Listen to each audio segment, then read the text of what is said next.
All right, Lisa, you ready? I'm ready. All right, 1, 2, 3. What's up? We're gonna rock it tonight with Go Knuckle Talk with Flo. I am Flo, and my fabulous, what the hell, you're wearing blonde, Lisa Nolan. Hey. That looks good. Show with Rampage. I can't see shit either. Yeah, I can't either. Okay. So we'll tell you guys a story about our outfits later tonight, but welcome guys seriously to a great show tonight featuring, as Lisa mentioned, Rampage, one of the best high school bands from Plainview, Texas. Lisa, you want to do the introductions? And cheers, guys. Cheers. Cheers. Welcome tonight to Rampage. Scott James, Kevin Box, John Wright, and hopefully we will be joining us later, Luthez Thompson. Welcome, guys. Thanks for having us. Yeah, I don't think this is going to stay on. It's hotter than blazes. Yeah. I can't see either. Hey, I can't see. Wait. You got to leave it on. Okay. Oh! I need to do a screenshot of this. Hold on. Hang on. Was Kevin again? Is it? There you go. But that's more of a punk there. Hey. Okay, so is mine. Oh, where's the hat? Hey, here's a technical question. Does anybody know how to do screenshot on an Apple computer? No. Oh, man. No. You lost me a but computer. we could. You could, once the video is out, you can. Well, you can take a screenshot on your phone. Oh. But now that I've introduced you guys, John, tell us where you're living. I live in Aledo, Texas. Where's Just that? west of Fort Worth. West of Fort Worth? Yep. Okay. Is that going out on 20 or 10? Yeah, yeah, it's right on 20. Okay. Scott. Oh, they're about Weatherford? Yeah. Okay. It's like between Weatherford and Fort Worth. Oh, okay. Yep. I go that way every year. I do an end of year retreat, 2 weeks in Big Bend of hiking. Oh, that's where I'm at now. Seriously? In Big Bend, yeah. That's my favorite place on earth. I love it there. I go every year. You know where Lajitas is? Oh, hell yeah. That's where I'm at now, at the Lajitas Golf Resort. Oh, nice. Yeah. Yeah, Nice. John has the shittiest job. I do. No, he's got the shittiest job. I stay in Terlingua with all the salty people. Yeah. Wait. Hey, John. Yeah. Are you getting to play? Yeah, I played today. Oh, you told me you were working. I am working. Okay. I had to fly the people down here. So, Scott, where are you living? In Lubbock. I've been here about 10 years now. Okay, and where did you move from before? Plainview. I just moved from Plainview. Okay. I've been all over Texas, but the last place I lived before up here is in Plainview. Okay, very cool. And Kevin, tell us again where you live. Sorry. I live in Rockwall, Texas. Hey, we need to meet for coffee. We should. Yeah, I'm not far from you. I live in Dallas over by White Rock Lake. By White Rock. Yeah. Yeah. What's that restaurant right across from the Arboretum? That really nice one. Smoky Roast. Yes. It's a date. It's a date. I was just you're a guy, my wife, and we'll go have some Mexican food. He's been trying to ask me out for a couple of weeks too. And I've been stood up every time. I will not stand you up. I'm a person who makes a date, and I'm like, okay, if I say let's meet, I'm all committed to it. But it's got to be after my trip. I'll be back until the end of October. Okay. All right. Okay, guys, to make a long story short, the reason Lisa and I have these wigs, and I've got this Union Jack for our 40th reunion last year, we surprised our classmates and did a little lip sync to Photograph by Def Leppard. So it was myself, Lisa, Sean Foley, Gwyneth Dunlap, and Andrew Dunlap. And of course, Lisa puts her hand behind her back. Had it inside my shirt, tucked in. That was the one. Even though when this song came out, he did He did have both arms, but we didn't care. We just wanted to make fun of it.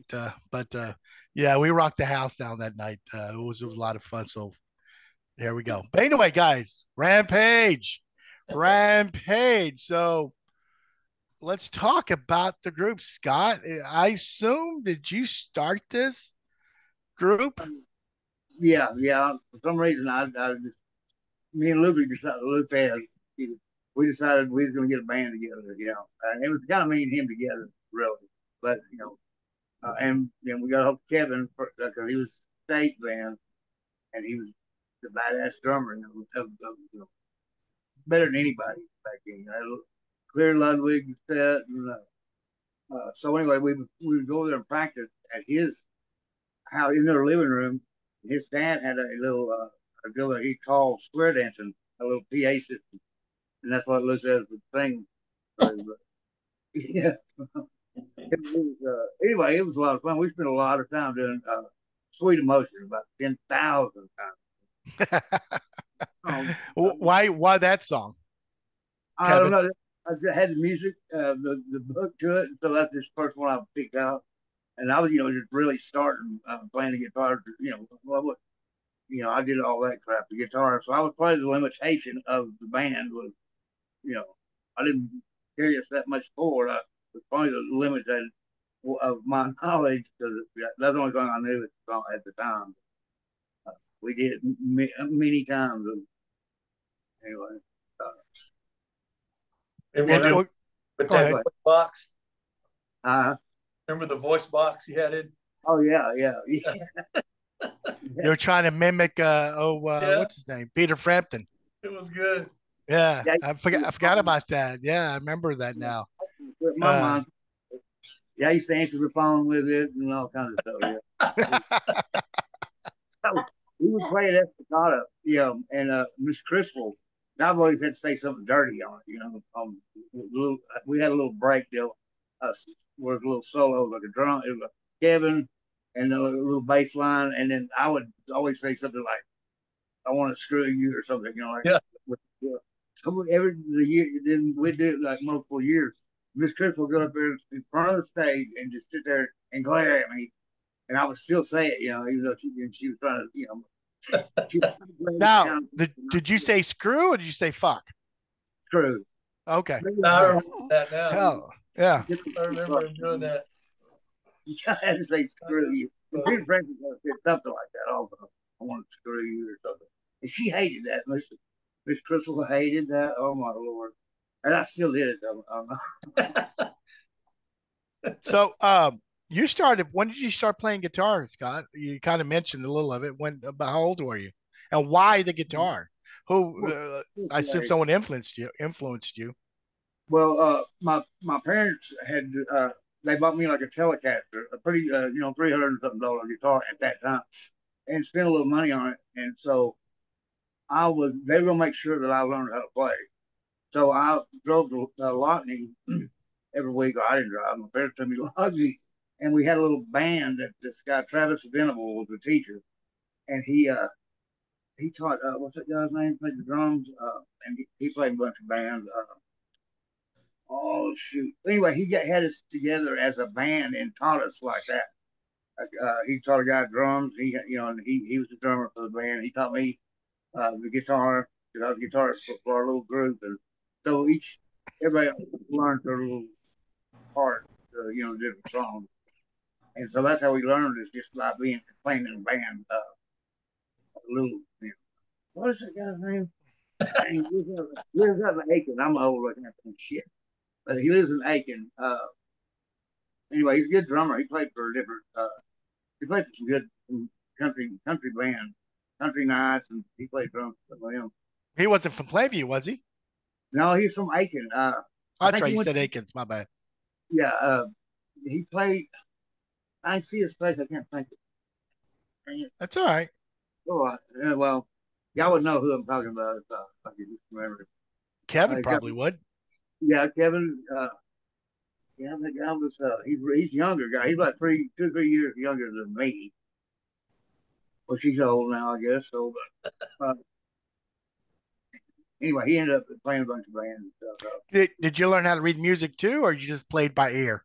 Well, no, they taught us tablature, which is uh, it's like there's 6 lines which represent each string, and a number on each line is what fret you hit on that string. So it wasn't true music, but all the songs were being turned, transferred over to tablature like that. And so you do the numbers on what string that the number was on. That told you which fret press was each string. So we did like Ticket to Ride, a bunch of like fairly decent songs, that we played in the little school thing we had. But that's how it started. And like I said, they spent some money on a guitar, and they were going to make sure that I didn't just stand in the corner and stare at it, to make sure I learned how to play something. And then, Well, so this is like when we started playing, I guess it's like freshman year, maybe something like that, But I retained a little bit, but it's a lot different playing, the stuff that I wanted to play, Aerosmith, Judas Priest, and all that stuff. So you and Luthez were just playing for fun, and then when did Kevin and John come into this thing? Yeah, we like I said, we recruited Kevin and then went to start practicing in his living room. And his mom and dad, they probably just sick of Sweet Emotion, I'm sure, man. But and then John came in later, better bass player that I had. We had a couple other ones that were real bad, but John actually knew a little bit of what he's doing. I really wasn't a bass player. I just knew how to read music at that time, so it wasn't hard to learn. That's right. You played cornet or something, right? Huh? You played cornet, right? Yeah. Yeah. Oh, yeah. Kevin. Called you. John I can't even remember. Did I talk to you in band, or how did we get you in there? To me? Yeah. I really don't remember how it went down. I don't remember if I think Scott was wanting a rhythm guitar player, and we brought Charlie in. Remember that? Yeah. And I'm not sure how the bass thing came in. I was like, I don't know. I probably just said I can do it. I don't know. Hey, by the way, guys, real quick, get your drinks. And this salute to Charlie. Yes, sir. Salute. Yeah. So, Kevin, you got just 2 younger classmates, a year younger, Luthez and Scott, and they come up to you like, "Hey, we're putting a band together. Would you like to play with us?" What was your first thought? You know what? I remember it pretty well. Scott, you remember?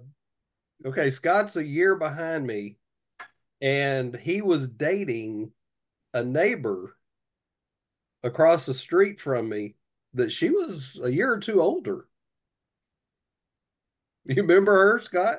Well, yeah. Who was that? I remember. I don't know if I can say. I don't know if I'd say it. Just you can say her first name. I mean, not her last name. Patsy. Oh yeah. Yes, I do remember. Now I know. Yeah. And her brother Mike, we called him Mikey. He came over one day, and I, of course, I mean, yeah, I was drumming. I was, everybody, like I said before in another podcast, everybody in the neighborhood knew that I was a drummer. But he came over and said that his sister was dating this guy that was a guitar player. And, it's just like, cool. And then he's like, I don't know if it was that conversation or later, but it was like, yeah, this guy and his friend is a singer, and, they want to get together and jam. And I was kind of like, okay. I think the next question was where, and it ended up being in our living room. And I can't remember how we ended up using my dad. Hey, What? is that Loopy? Yes. Where's Are Luke? you? Is he Hey, on? Luthez, you got to hit your audio. You have it off. Hit the Turn your screen. audio on by touch your microphone icon to turn your audio on. There should be a little tiny little microphone icon. Blue? Still not past the Loopy. There it Unmute. is. Okay. What's up, Loop? Yes. What up, Blue? There he is. Okay, I got to turn something up. Hold on. Scotty Blues. Scotty Blues. Can y'all hear me? Yeah. We were talking. I can't hear y'all. These guys were talking some shit I about can't you, hear brother. you. Hold on. Something still Oh, ain't working. damn. Turn your volume up, maybe. Yep. Unmute. Come on, Blue Dog. Now, how about Hear us that? now. Can you hear us? I can hear you. I was saying these guys were talking some shit about you before you got on, brother. No, they was not. I know they wasn't. Them my homeboys, dog. So we got the fourth and final member of Rampage. Turn the page, baby. Another rampage started. So Kevin was telling us a story how he was asked to be on the group. So if you can finish, Kevin. Well, I don't remember how it was we ended up with, Loopy didn't have, or sorry, Thez, didn't have a system. Nobody had a system, but my dad, had a square dance PA system. Now, you don't think that wasn't uncomfortable having to go to my dad and say, hey, Dad, not only can we use your system, but can we tweak all the buttons and knobs and really fuck it up? But hey, you know what? It's like I think it was with us. Eventually we did get like a 4-channel. We went to the bank and financed it. You remember that? Yeah, that was it. Yeah. Scott James did. So William did. So you're telling me you were the David Lee Roth of this group, because that's how David Lee Roth got to be in Van Halen, because his dad was a doctor and he had all these high dollar speakers, maybe Marshall, I'm not sure, but they're like, yeah, you can be in the band, you can be our lead singer, because he had all the equipment, good equipment. So I guess the first microphone was what they used in Square Dance, where it was a real long silver microphone. It was so cool. It was so cool. It was so cool. I was rocking the mic, boy. Square dance mic. Yeah. So Luthez, Scott was telling us that you and Scott, who are the originators from the thought of Rampage, you could put the group together. How did that start? With the conversation between you and Scott, like whose idea? Man. It was a typical two dudes hanging out in the bedroom, rocking and rolling to some Kiss and some Aerosmith and some Rolling Stones. I had the brush as a microphone. Scott had the guitar, and I was in band. I had the trombone. I played some of it on the trombone. And we just rock out. And we got pretty good after 3 or 4 years of doing it, and we said, hey, man, let's start a band. So you guys are playing for a while before you guys decided to start a band, huh? Yeah, even we was on the Pirates. We was rocking out in the bedroom. No shit. I didn't know that. Was we not, Scott? Yeah, we was. We always rock, boy. Scott was always introducing me. Ricky show some music, and me and Scott go rock some Aerosmith. Then I come home and put on some rock and roll, and they was like, what you listening to, boy? We listen to Rick James, and we listen to this. I said, I rock, son. The Commodores. And I'm listening to Judas Priest. Yeah. And PW and Ricky and Nate, everybody gave me a hard time, but I was rocking, dog. Nice. So I guess you guys mentioned that Charlie was the rhythm guitar. How, John, Yo, was it a year later or 6 months? When did you join the band? it was a little bit later. I don't Yeah, we know. had a couple of knuckleheads first. You know, Yeah. Richard Ferris, I think. Well, okay, one of them spared. But we had a couple of knuckleheads, and then John came in there and tightened everything. Okay, go ahead. Tighten it up. Maybe it was because my dad gave us the keys to the bank to go. Yeah. Okay, we'll let him in the band since he can got his practice. Yeah, well, we can practice at the bank now. Nice. Yeah, we practiced at the City National Bank in the basement. Oh, wow. Also, there was an elevator and everything, so we could take all the equipment down. It was pretty cool. On the elevator. Yeah. Transferred from Kevin's living room to the bank basement. To the bank basement. Like we practice anywhere we could find. Yeah. Yeah, we did. I don't know if y'all talked about it before, but we practiced in Scott James' garage a few times, and Kelly Chambers now live about 5 miles down the road across the way, and Kelly would call us on the phone. I hear y'all practicing. Remember that, Scott? Yeah. We put it on the driveway, and they'd line up around my yard. You know, people that park around there and listen to it. It's pretty cool. I was just gonna ask you guys: was these sessions closed, or did girlfriends or friends come and watch y'all practice? Yeah, we usually had a real group of people most of the time anyway. We let them in. And then I remember there was a barn out there. I can't remember whose barn it was, but we were getting ready for a gig, and Union. We stayed in that barn there at Oakley Union. Yeah, that's what it was, Kevin. Yeah. We slept up on the table. I got that because they would have square dances out there and you could rent it, you know. So I got it set up and, you know, I think we went out there. I don't know who was late. It's probably you. You're probably a track meet or so. I don't know. But anyway, it was like it took forever before we actually started playing. And what happened? What was it like 100 kids showed up? Yep. Oh, yeah. No. I remember, Kevin. It was the 8th grade. It was the class of '85. It was their formal. No. This was supposed to be. Practice. It was just going to be a practice. Yeah, but it ended up turning into being a big party. Yeah, right. And autographs.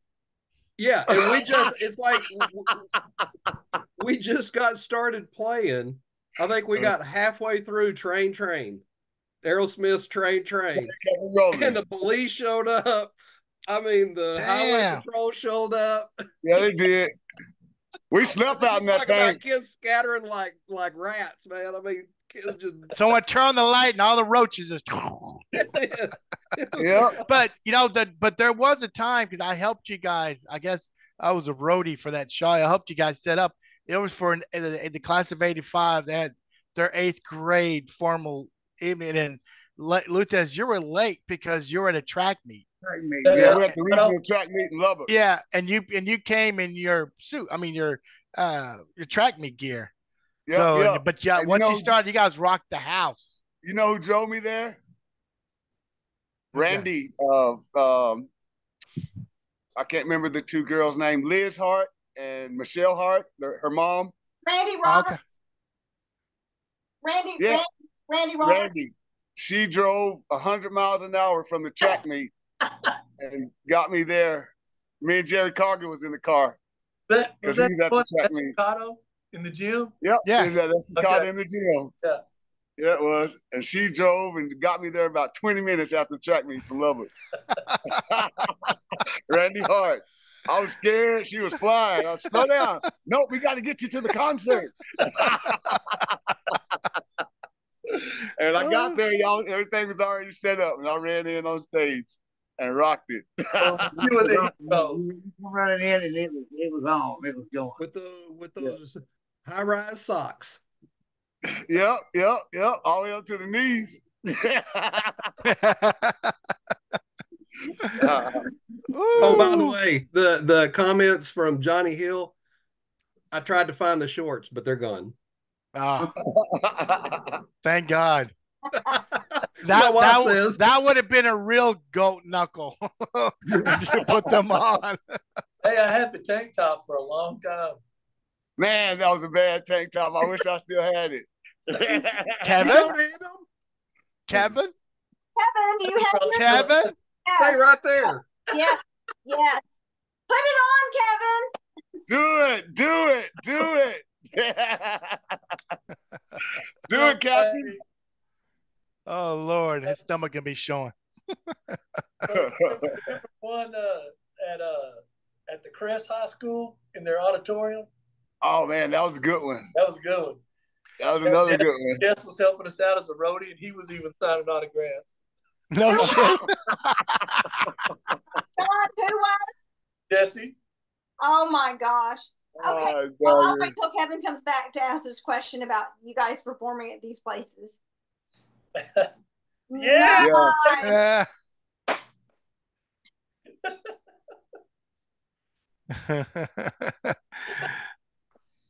That's nice. Who came up with the tanks? I think Kevin, if I remember correctly. I don't know, man. Kevin the Mama Box. Yeah. Hey, this thing is painful. I gotta take it off. I can't breathe. Let me see, Captain. Just doesn't fit the same, does it? Just think if you would put those shorts on. Yeah, they talk a little higher. You would have that high voice.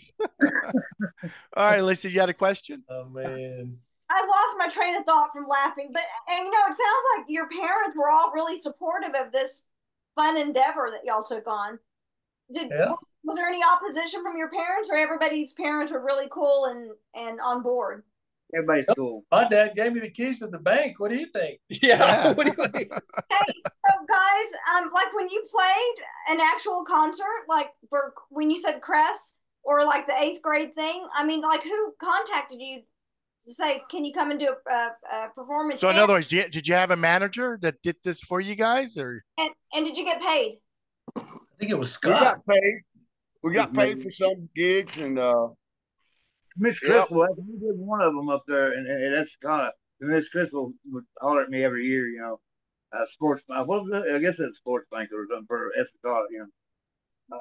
And she, I don't know, she was real good. She just didn't like me saying that with that voice box, you know. Wait a minute. Wait. Oh my God, she'd come right up there and look straight at me, you know, when I was up there on stage, and she'd be right in front of me. Man, I still do it though. Did you stare in her eyes when he said that? No.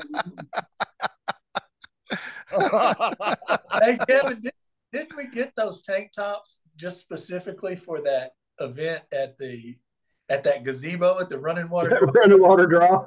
Yeah. Probably. And it was hot, so hot out there. Oh yeah. Yeah. It was a We got summertime. matching tank tops. So, did you get inspiration from Captain and Tennille?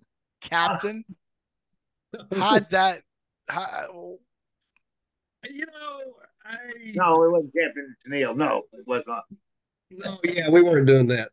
I was hoping that back in 80, 81, I was hoping that Luthez would, you know, pick up on some Blondie or Kim Carnes, or, you know, that was the hot thing at the time.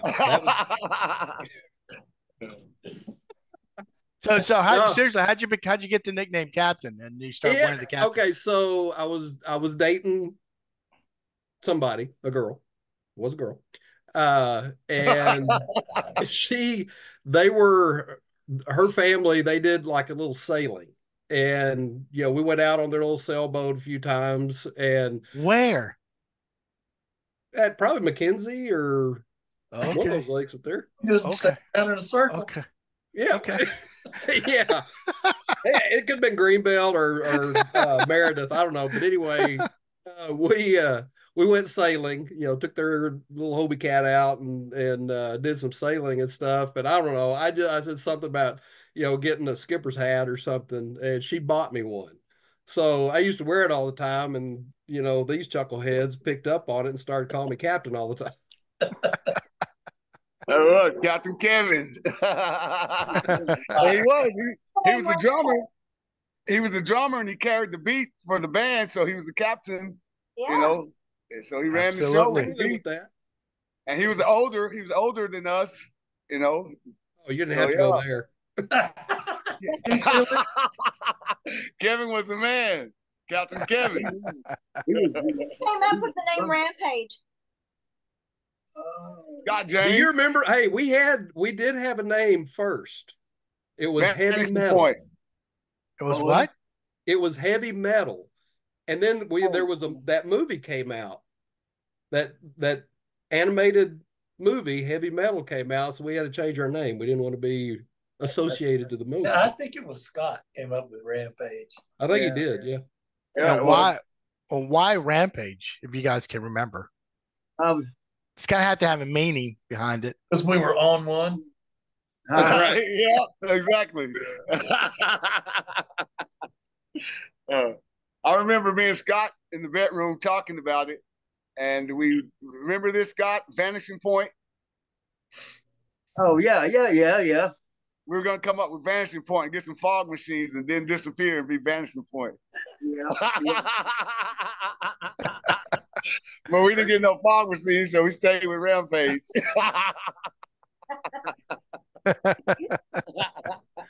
So Rampage was frustrating. Anyway, how many gigs did you guys play? I mean, just like a guess. Well, I want to go back and okay, they said that we got paid. Where's my money? I don't remember getting paid. Did you guys keep my money? We had to put I think I made a part of it. We got paid at the skating rinks too in Lubbock. Yeah. So, not much. Did we? Not much, but we got paid. I think me and Scott may have bought a bag or something. Then the show was closed. So, John, what kind of bass did you play? I don't even remember. I don't even know where did I buy that thing, Scott? I think it was a Fender, wasn't it? I mean, it was. I think it was a Fender, but I don't even remember where I got it. Maybe at the pawn shop or something.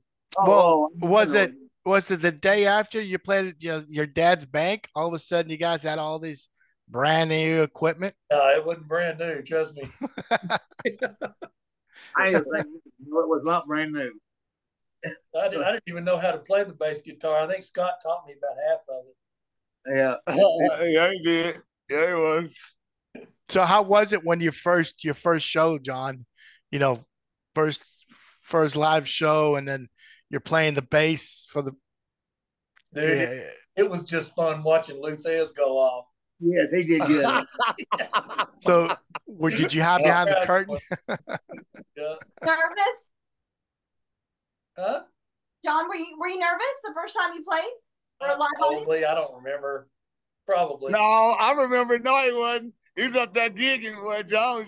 I was like, shake it, baby, shake it.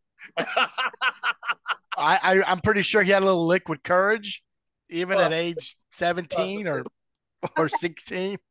Yeah. Well, I want to know, you know, we're all old, so it doesn't matter what you did back then. It's water under the bridge. Some of our parents aren't even alive.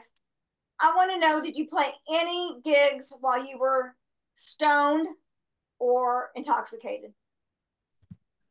I think everyone. No, I don't know. actually, I don't think any of us drank. We were a good Christian like band. Shit. Luthez, I knew. Shit. I don't think we even drank or nothing. Y'all started practicing at Miss Helen's house.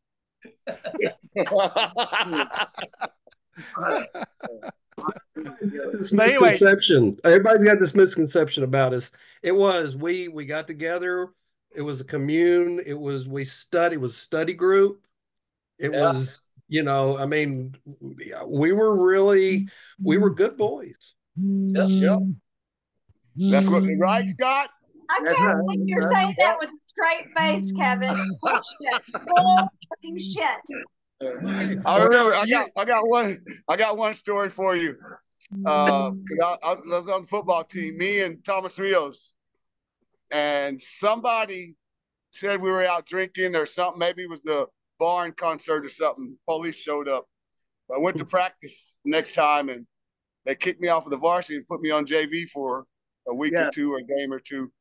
Scott James, you too, didn't you? Well, yeah, and it was Coach Tone that said it. He said, y'all went to that hippie wing game. That's what he said.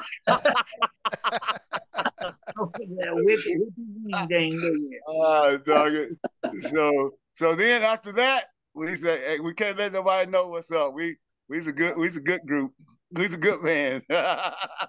Now, John wasn't in sports. I don't believe that shit. I know John was in the sauce. Why? When he thought, I would never do that. Yeah, I would never do that. No, none of us were. We were all good.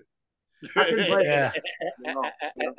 What do you mean? We're still all good. I couldn't let my dad find out anything like that. We would have lost the bank. Yeah. So, It does Scott, put a lot of pressure on you when your parent is a business owner in town. You have to either be on the straight and arrow or under the radar. So, hey, you guys, did you ever write any of your own songs? Misery, right? Yeah, we did. We tool around with some of our own stuff. Yeah. We didn't play a lot of it at the concerts, but in practice, we always, tried to do some original stuff. But Misery was the funnest one. Misery, we played that one all the time, didn't we? Mm-hmm. Yeah, that's the one I had that voice box, that break in there, when they did that voice box little thing. But at practice, we'd always just, all right, let's just jam, take off. I'd come up with lyrics, and Scott jammed the guitar, Kevin put a beat to it, and we, that sounds pretty good. What are we gonna name it? Or whatever. We just jammed. So what was besides what misery means, but what was the song about? It was about a girl that broke my heart and left me in misery, left me crying in tears. Yeah. And yeah. Is it based on a true story? Man, ain't no girl ever broke my heart. I ain't never been heartbroken. It's just, it's just the high school, growing up. I stayed with my girl all the way through high school. But yeah, it was just, the break up, make up kind of thing. Thought it was kind of catchy. Yeah, and I my adult life getting over some girl all the time. It was always funny. So how long did you guys play together? I mean, once you started, how long did this last? I'm guessing 2 3 or 4 years. I don't remember. I may be wrong, but 3 or 4 years in high school. John and I were there. It was just a year, and then I graduated, and yeah, Kevin went to college. I'm just thinking, me and Scott just jamming. But I guess I was thinking, we had Sam for a minute for a bass player, Sam Williams. Yeah, that's right. Yep, Sam Williams was a bass player for a while. So me and Scott was kicking around 2, 3, 4 years, but we really got good when we got Kevin and John. That's when we started getting the bank and some gigs. So did y'all replace Kevin when he went to college, or did y'all stop? We tried Marlon Curry, right? Mm-hmm. Yeah, and that was a personality conflict or something. There was nobody like Kevin, though. That's why he was the captain. Yeah. Yeah, Kevin can beat those drums, boy. That's right. So when he went to college, I'd go to WT and watch him march on the field at the football games. And Kevin had the solo. Like, that boy bad on them skins. He was a true musician in the beginning. That was really, he was a stage man. He kicked ass, had a clear set of Ludwigs, and it was good. He was good. He was the binding factor. Nice. So Luthez, when you're on stage, about to rock it out and sing, how was it, man? What gave you all the energy to perform? Man, just I tried to combine a little bit of Steven Tyler's and a little bit of Mick Jagger, and then I threw a little Michael Jackson in with it.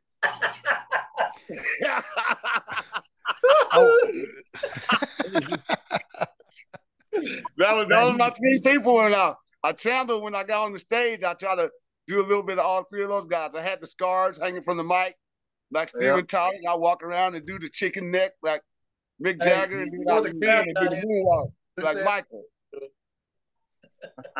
Well, hey, that picture that Michael, the one that you posted, we were doing that contest in Crest. That picture look at Luthez's feet. I swear he was moonwalking. He probably was. That picture, he was moonwalking. I remember when there was a movie came out, like I think it was Prince in the Time or something, and they was doing that slide dance, and Kevin was like, "Can you do that thing?" Remember, Kevin? You mean Purple Rain? No, it wasn't Purple Rain. It was Prince in the Time when they were doing the bird. Doing the bird. Yeah, that was on Purple Rain. No. They did a scene. Yeah, there's a scene where they did Tell him what it was, Lisa. It was not. Or it was the video. Or the video. We're talking about the video. I can't remember it might be in the video. I can't remember the name of the movie though, but Kevin went saw it. And they were doing that slide thing. Remember, Kevin? I don't remember.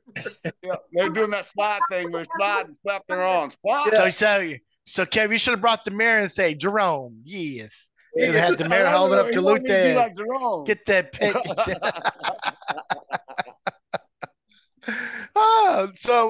Scott, what kind of guitar did you have, man, back then? Let's see. Well, when we played July 4th, I had a Gibson that was hot.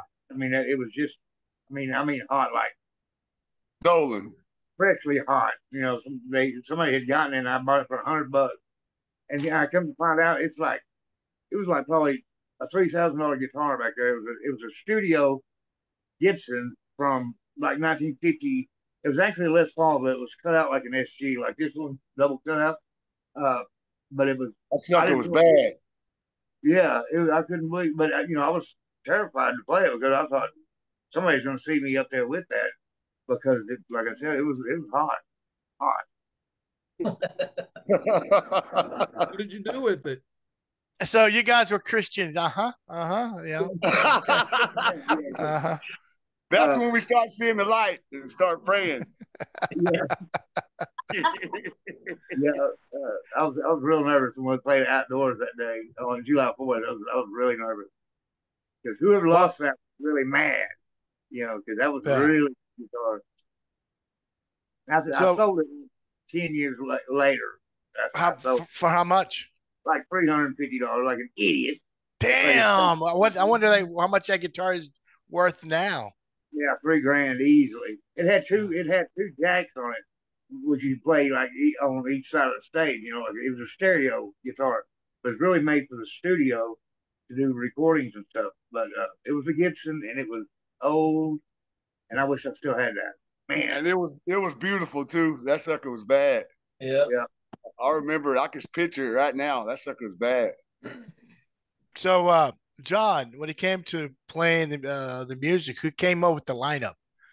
Was it Luthez or Scott, or did you guys collaborate together and figure out which songs? Pretty much Luthez and Scott. We just kind of followed along what they wanted to do. He was able to do. That's me. But yeah, I was probably, like I said a while ago, I was probably not the one that helped us along. I was the one that hindered us.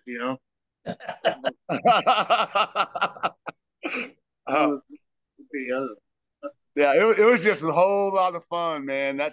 We got a great friendship, brotherhood out of it, and it was just a lot of fun, man. Yeah, we had a good time. So, all right. Well, let me ask you guys this. So, if say, hey, just for the hell of it, you guys want to play together again, how long would it take you old asses? How many days, weeks, or months would it take you guys to play one good song right now? 30 seconds. Shut the fuck up, Luthez. Shut up. I guarantee you. Scott. If Kevin got on those drums, Scott picked up the guitar, and John ran the bass. We ran a couple of lines. I bet you we could hit something. Shit. You doing it, Luthez. I play now. I play all the time with with a couple of guys. Yeah, I play all the time now. So I'm still there. Okay. That's what I'm saying. And Kevin, I know it, and John, I know because I go out sometimes and just get on stage with a band that I hadn't played with, don't even know, and I'd get up there and just jam, and we just pick a song, and we were young then. We were not really musicians, we were, but we wasn't. Yeah. We practiced all the time, but now. But I'm pretty sure. I was gonna say, I'm pretty sure, Kevin, you are all about perfection, I assume. So come on, how long would it take you? Anything past Mary Had a Little Lamb might take me a while. I'd probably do better on the keyboard than the bass. Do what, John? I said I'd probably do better on the keyboards today than I would the bass. Yeah. Okay. Okay. When I connected with John, he told me when he got here to the Metroplex that he actually hooked up with a band and was playing keyboards. I didn't even know the guy could play keyboards. Where were you when we needed you in the band? I don't know. I could have done it. But I played with this band in the Metroplex for about 3 years. We played, bars and restaurants and enough to where it, got alive. What music? What kind of music did y'all play? Oh, just a lot of classic rock and country and stuff like that. Okay. Yeah. So did you take piano lessons in high school? I mean, how did you learn to play the keyboard? No, I did when I was a kid, but I basically just kind of watched some videos and figured it out. Because I know the chord progression, so you can just figure it out. We're musicians, bro. Now that's what I'm telling you. We're older now. We've matured and seasoned. I see a reunion. We can jam now. Come back on the show and all the time. Yeah, I sing a lot. I'll go anywhere. There you go. I talk to Scott every now and then, and I tell him, "Hey man, we need to get together like we used to do in the bedroom and jam. I bet you we could turn something up real nice." You have a big bedroom. Well, I mean, 3 of you guys live in the DFW area. Scott, you just got to make a trip up there, brother. I could easily do that. Yeah. And Lisa's there. We could do a live podcast from there. John, can you get us into a bank? That'd be funny. What, Kevin? John, can you get us into a bank to practice? No. He could probably fly you anywhere. Yeah, good. Hey. Hey, Scott, John's going to fly you to Dallas. That's good. I'm ready. I'll feed you guys. I'll make you a really nice dinner. There you go. That sounds good. Well, we should do that, really. I'm in, bro. You know I'm in. I know you is. Yeah, I am too. I sure. That would be so much fun. Yeah. To see you guys again play. You got drums, Captain? Yeah, I've got an electric set. Electric set. I've got their Roland electric. Oh yeah. Shut up. So you can play some Flock of Seagulls? I did my hair. Yeah.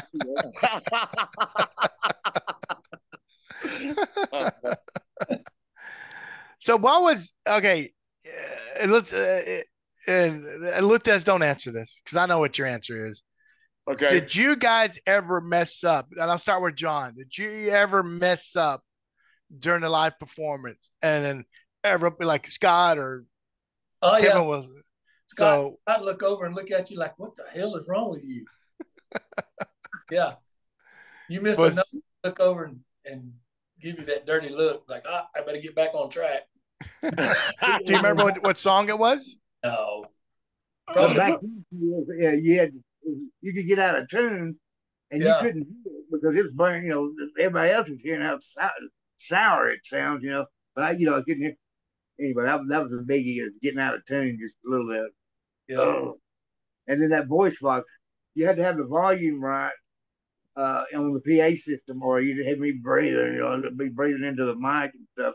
if I didn't have the voice box up loud enough to go over my voice, Yeah, one time I was like, oh, it just take that up on the microphone sounded horrible. Well, about Luthez, you ever screw up a lyric? Luthez, be Oh, honest. shoot, man, all the time. Y'all just make up something and just keep on rolling, baby. They didn't know. I remember one time we were playing at the Presbyterian church. That's when we got the Lord. And y'all remember the church dance at the yeah. And somebody, I can hear somebody in the audience go like, "Oh, what is he saying? What did he say?" Because they knew the song. They knew I wasn't really even singing the song. I was just saying so. It's like, what is it? I think it was Gina. It was Gina Dickerson. Reed? And she was just laughing because she's right down the front of the stage and she was just laughing. She's like, what is he saying? And I read her lips and heard her a little bit. Don't worry about it. Yaga, yaga, yaga, boom, boom.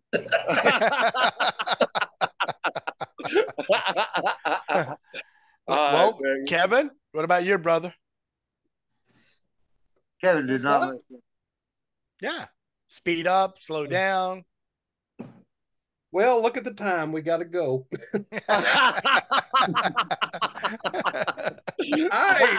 I really could. The thing is about everybody, I don't recall with these guys, I don't really recall mistakes or mess ups or, anybody out of tune. Of course, we didn't have the monitors that we could really, hear ourselves. We had, like Scott's amp over here and, John's amp over here. And it just, so from where I sat, everything sounded fine. Now up front, that may have been a different story. I don't know. But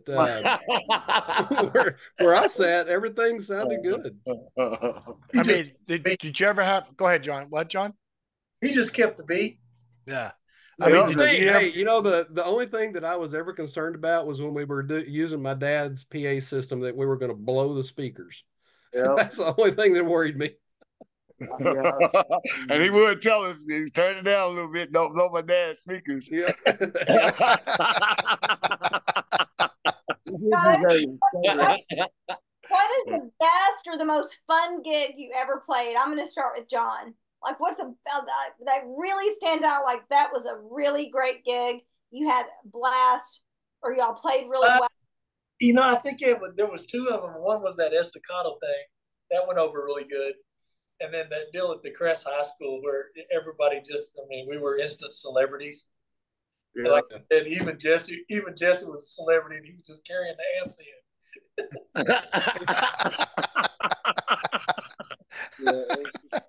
That's funny. That was a lot of fun. That July 4th thing, that was pretty fun too.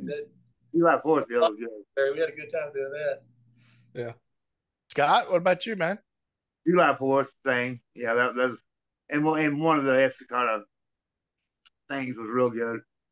But yeah, July 4th was the best one I thought. We looked good doing it and all that. Were you guys the only band playing there, or was there several bands? No, it was just us, wasn't it? Nice. Yeah, I think so. Entertainment. I don't remember if there was any other bands playing. There may have been somebody like just playing guitar and singing, up there in the gazebo. Dane Brown or somebody maybe. Yeah. What about you, Kevin? I like that the runner water draw thing and the estacado. Those are really the only two. What I remember is starting and never stopping. Whose birthday party was it that we went to play? It was like over in Westridge or somebody lived over there, and Wade James, is that his name? Yeah, that's right. Okay, remember? And we set up, and I remember when we got over there, it's like he hired us to play his birthday party. And I don't remember if they had a pool or not, but it's like when we got there, I was thinking when we were told about it, I was thinking, okay, we're going to be in a barn or we're going to be somewhere, you know. And when we got over to the house, it's like, okay, well, we're going to be setting up at the house. I hope they have a really, really, really big living room because there was cars everywhere. Yeah. Well, we get there and start loading in, and they take us through the house into the backyard. He lives in a neighborhood with neighbors right across the fence. And it's like, I told John, it's like, oh, this isn't gonna last. They're gonna so shut us down. And I sure enough, I think we actually did get one song. Yeah, I remember now. And then started the second song. And once again, here comes the popo. They're on the fences yelling, saying, it's like, turn it off, turn it off. I forgot about that. Yeah. I forgot about that. Yeah, I remember. Yeah, they did. We didn't play. We didn't get nothing going. Did y'all still get paid? I was gonna say, did y'all get paid? I don't know. Well, Kevin, you never got paid nothing. I never got paid. I think me and Scott went and grabbed the bag.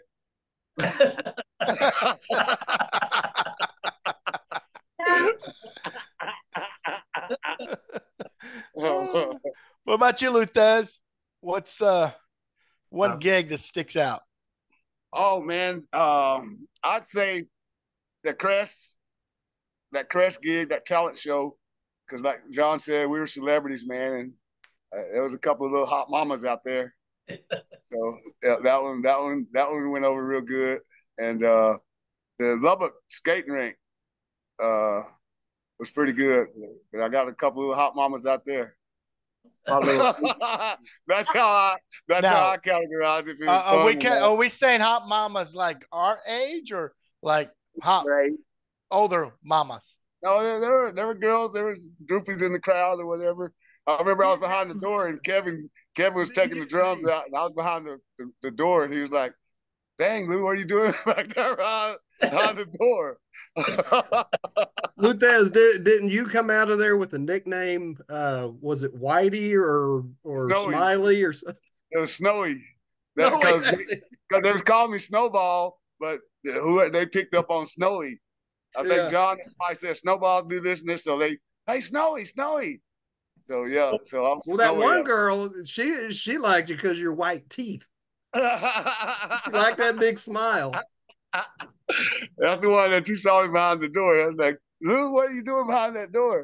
So yeah, that Lubbock gig and that Crush gig was real good.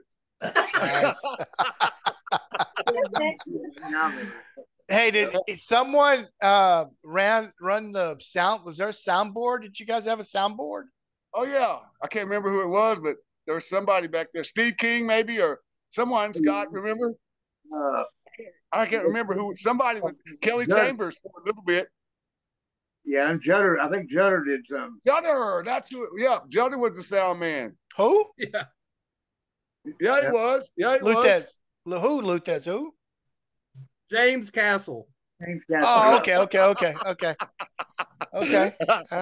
Yeah, he was. Wasn't but about a 4 or 6 channel. I mean, it didn't have that many channels. Sun, it was a Sun PA. Yeah, we went to the bank and got a loan at the bank. I did, or in the name Rampage. You know, that was the loan was under. And I thought I did pretty good on that thing, on that deal. We did good.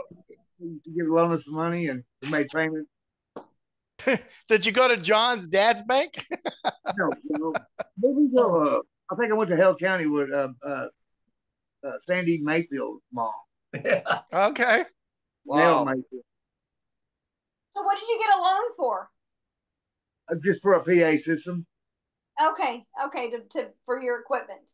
Yeah, so we didn't have to use Kevin's dad's square dance calling. So did your dad have to co-sign the loan for you? No, actually not. No, she just trusted us. You know, she kind of knew who. She knew me from like when I was in grade school over at Hillcrest. They lived over there in that Hillcrest area. Nell Mayfield lived, and so she kind of knew who I was and where I came from and all that stuff. Yeah, we did that all without no co-signer. Damn. Do you remember how much it was? It was like $500-600 or something. It was a good one. It was other channels, but it was a real good one though. Did you pay the loan off? Yes, we paid it off. So I kept that system for a long time. I can't remember what happened to it, but I kept it in college for a long time, Scott. Yeah. Did you sell it? No, well, no, I don't know. I let the church use it or something. Somehow it got away from me, but I didn't mean for it to. You didn't sell it? No. I want my money. With interest.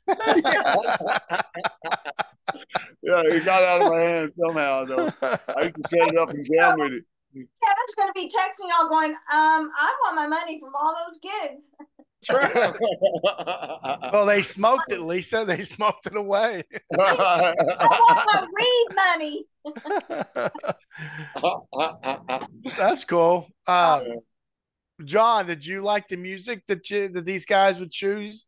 Did you hey suggest a song and learn it, or was it all Scott and Luthez?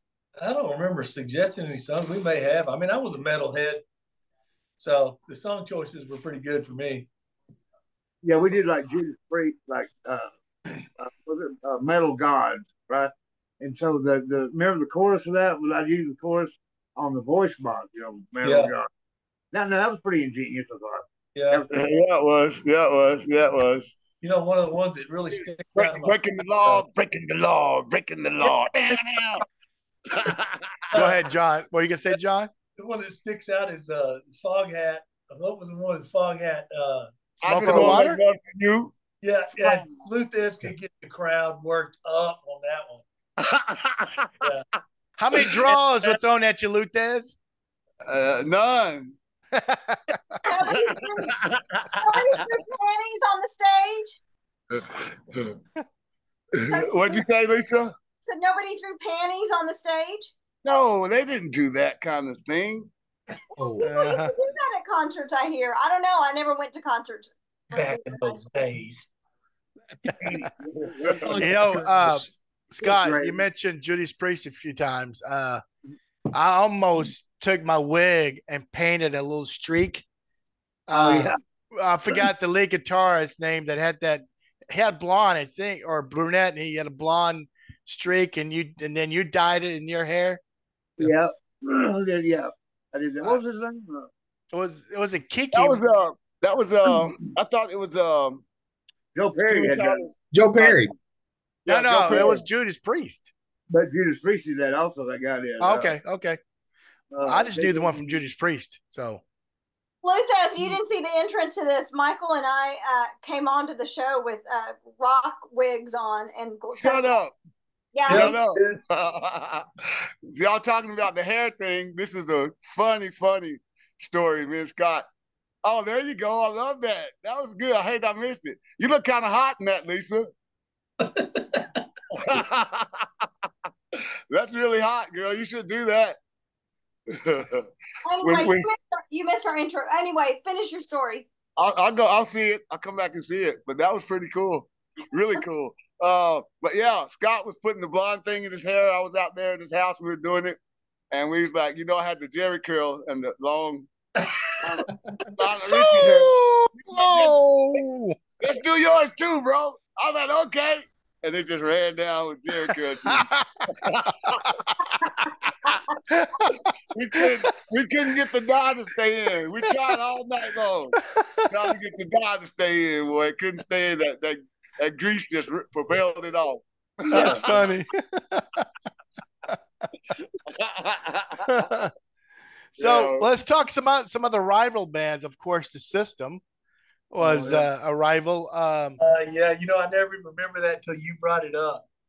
Was Mark Langston, Andy Berry, David McDonald, and the late, who just recently passed away, may he rest in peace, Ted Culp. No, they may have other guitarists before Ted, but I remember those four guys with, I think they're all class of 82, right? And then Ted was 85, I think, or 86, 85 maybe. But Mark, so how was y'all's? I mean, did you guys get along, or you guys talk to each other and not good. You know, we didn't talk real. We were kind of really? we were all nerds. We was like all cool and shit. So we beat out on. Yeah. Let's see. Wait. What does it say? Be nice. Don't talk shit. I always thought they were pretty cool. They had a good band. They played good. You know, we were rivals, but we wasn't really bitter rivals. We didn't just hang out because we were different. You know, like get the audience into Mark Lanston. Not, he could get nobody in there. I actually went to one of their practices, and I don't know where I was doing something, but got caught up. Went to one of their practices and sang with them. You know, I didn't really know the song because they didn't play the music that we did. You know, but Who was the lead singer for them? I don't recall. Do you remember? Mark Lanston. Mark. Yeah. Okay. They didn't really have much of a lead singer. What? Stop, guys. The songs you picked was real important. You know, stuff that people got into. You know, but you know, if you played something that people didn't really get, you know, like I said, that the song selection was really important. Where if the audience got into it, train kept rolling, into audience participation and all that. You know. Well, they did play. They did play AC/DC when AC/DC had that Back in Black. They played that, and they did a good job. Yeah, they did good. They were pretty good. Yeah, they just didn't look good doing it. Well, you know what? I can't rag on them because David was he was in the band. He was our John. What was he? Tritoms or quad? Yeah. Anyway, and he was good. I mean, Dave McDonald was a hell of a good drummer. He was real good, man. He was real fast. Yeah, they were good. I wonder, and I just thought of this. Why didn't John play the horn in the band? He should have had the solo or something. We got some Earth, Wind, and Fire going. Yeah. No doubt, bro. No, okay. I'm pissed off because he didn't play keyboards. Right? Yeah. I didn't have one. Hell, you should have played the flute too. He could have been Jethro Tull. Easy. What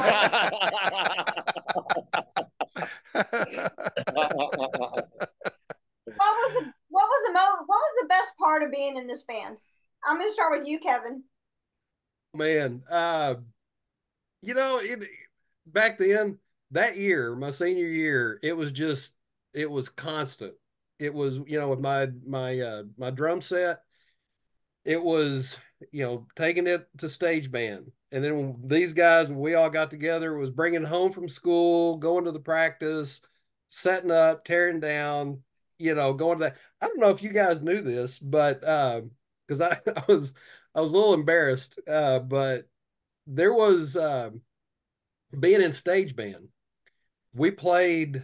I want to say it was like some banquet. It was like the Ambucks. It was some city business organization banquet. And after the stage band, after the show, there was this guy that came up to me, and we got to talking. Well, he worked at the KVOP, the local radio station. And I don't know, I can't remember now. I think he was one of the evenings radio personalities or something. I don't remember what he did, but he got to talking and he said he had this country band. Well, okay, think 1980, 81, country was still big. And I was thinking, okay. And he wanted to know if I would be interested in playing in it. And I thought, well, you know, yeah, I give it a try. And then he brought up like, yeah, over in Europe. Shut up. He said over in Europe, country is huge. He said Slim Whitman is like one of the biggest names over in Europe at that time. So, you know, my visions go into touring the world and all this kind of stuff. Well, okay, so again, go to school, play stage band, tear my set down, go home, go over to this guy's place, and set up and learn some of his country songs. Well, his country songs were old country. All you needed was a snare drum and a hi-hat and a bass drum. That was it. It was And Western. I had my whole big set, and we practiced, I think, like 4 times in 2 weeks. And after the last time, because I kind of thought, I got my feelings hurt. I kind of thought, okay, there's this song and it's got 4 bars and then there's a break and then it starts again. And I thought, well, I'm going to put a little da-da in that break. Oh my gosh, shit hit the fan. And it's like, no, this kind of country doesn't allow for ta-da. So I kind of thought, this is just not for me, so yeah, I went back to go to school, take my set, after school, take my set, go to Rampage, play, take my set. I mean, it was like every night it was loading and and going, but the reward was getting to do the shows. That's what it was about. It was getting to be able to go. And even in practice, like these guys said, it's like, we'd have, half a dozen to 20 people standing around just, listening to us. And we were like performing for them. It was a lot of fun. It was really cool. And you missed all that, and you missed your opportunity to go to Europe. To play ta-da. You could have played with. Well, that David Hasselhoff was big in Germany. Yeah. Oh, yeah. Okay. Let you know that. He was huge. Tipton was that guy's name. Flo. Who is it? Glenn Tipton from Judas Priest had the blonde. Oh, thing. Yeah, that's it. I think, how do you know that? I don't remember the guy's name. Google. John, what about you, brother? Oh man, it's the same thing with Kevin. I was in the stage band with him too, and we'd head out. And I remember putting that big old bass amp. You remember that big old bass amp, Scott? Yes, that thing in the back seat of my Camaro. Yeah. But yeah, it was the celebrity status. Yeah. We'd play the gigs, and it's like, all of a sudden you're on top of the world till it's over. Yeah. Oh, then you have to tear down. Yeah. I got to bring this up. There was the 81, the stage band that Kevin did with Ray Hughes, yourself, Murray Barkhart. Who's the others?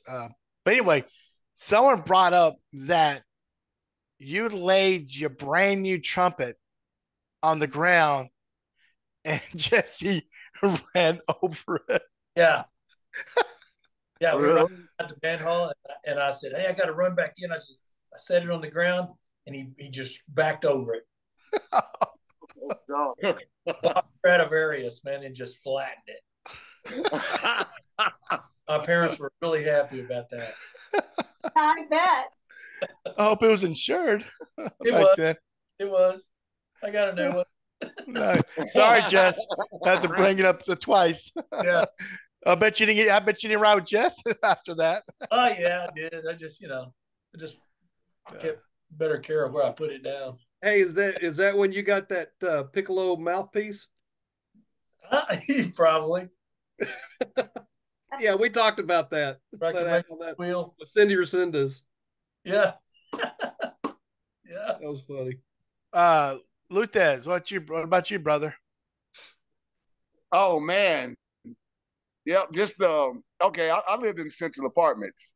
So if I could go hang out at Scott James's house or go down to the bank, and usually one of the guys had to come pick me up because I didn't have no wheels, So it was just it wasn't nothing like it, man. Hey, to kill some time. Wait, Luthez. Yep. Do you remember? Y'all remember another one of those practice sessions that we were set up there at the apartments? Yeah. And remember that deputy sheriff that came after me and beat me up? Yeah. What?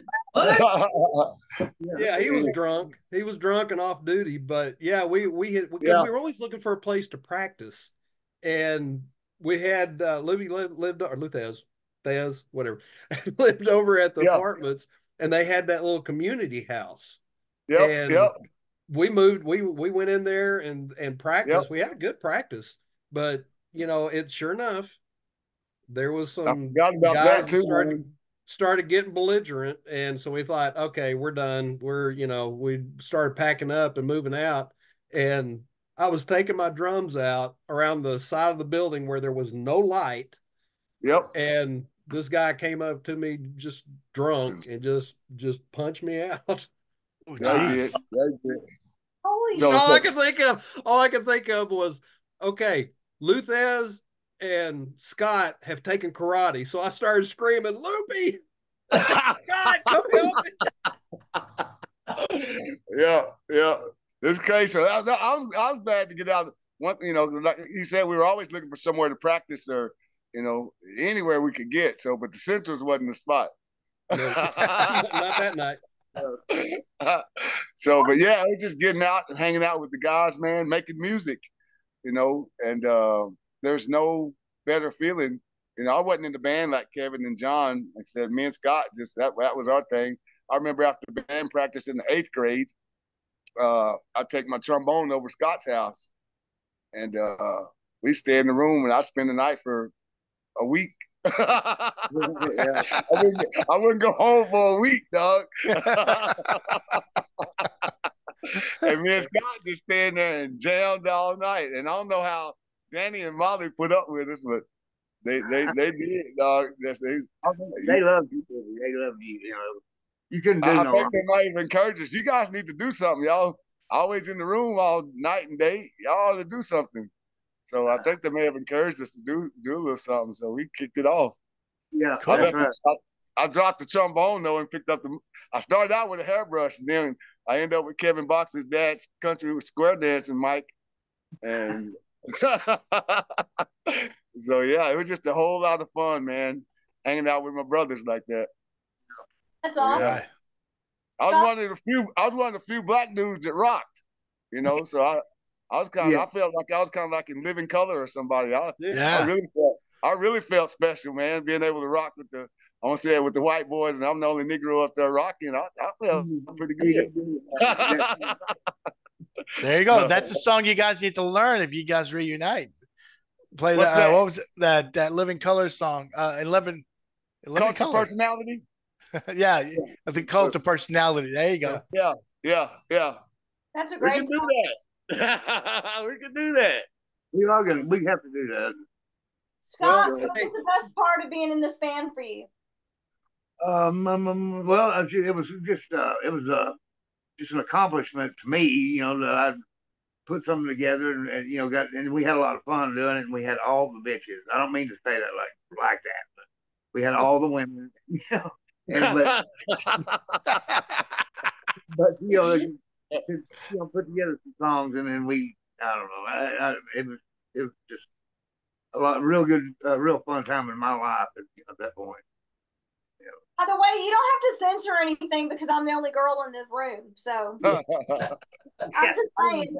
Too crass or too whatever. Yeah, it's okay. You can be crass. Don't censor yourself because of me. Yeah, it's okay because Lisa's my bitch, so we're good. Sorry, Lisa. Hey, Scott. Aren't you lucky I love you, or I'd beat the fucking shit out of you? Hey, Scott. Yeah. What did your dad always say? You and Loopy always thought y'all were some rock stars. Oh yeah. He didn't like that too much because we got a little taste of the rock star life. He said, y'all thought y'all was rock stars, and y'all gonna try to act like that all the time, Yeah. Like that. Yeah, he did. But I mean, he did it at the time. But when we started, just I don't know, doing crazy stuff. We did some crazy stuff. So, like I said, it's Lucas' fault. Yeah. Going back to the parents, did any of the parents go to y'all's gigs? Probably the 4th of July thing. Yeah. I had cousins and stuff there also, cousins, and I had a bunch of people there from my family. The only one that my mom and my sister came to, and I just thought about this one, I think Keith Kaiser had a restaurant or something. We played at a restaurant. The dry dog. That's right? what it was. Yep, Yeah. yep. We played out there. Oh my Lord. We did You play remember quite that? a few times. Yeah. Yep. And my mom and Cosette, my youngest sister, came, and I was holding my nuts like Michael Jackson was doing. Cosette was about 7 or 8. And then when I got back home, she had told Mama, Loopy up there holding this thing.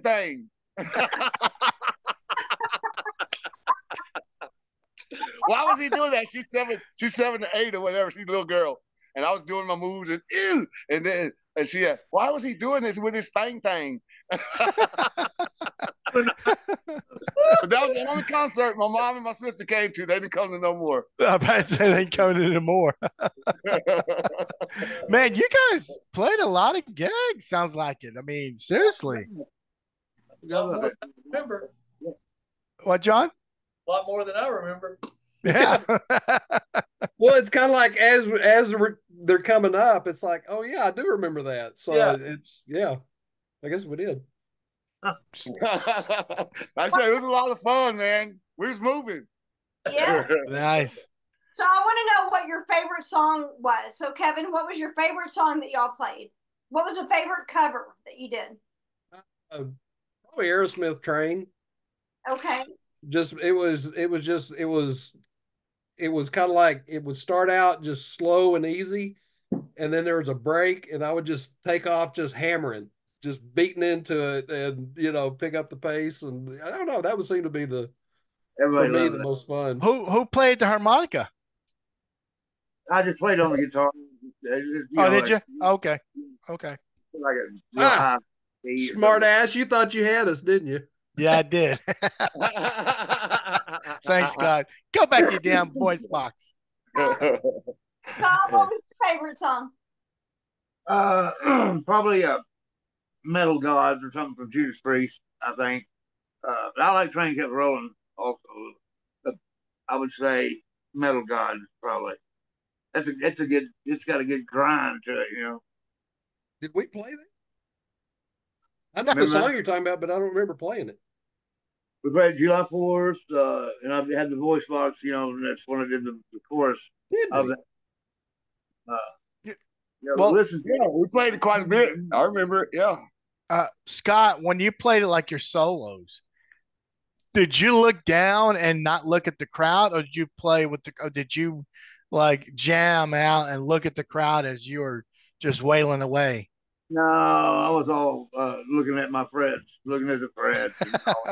Yeah, but he was a showman. He would walk out to the edge of the stage, he could look down and play. There you go. He was a showman. Yeah, he let his hair hang down his face. Yeah.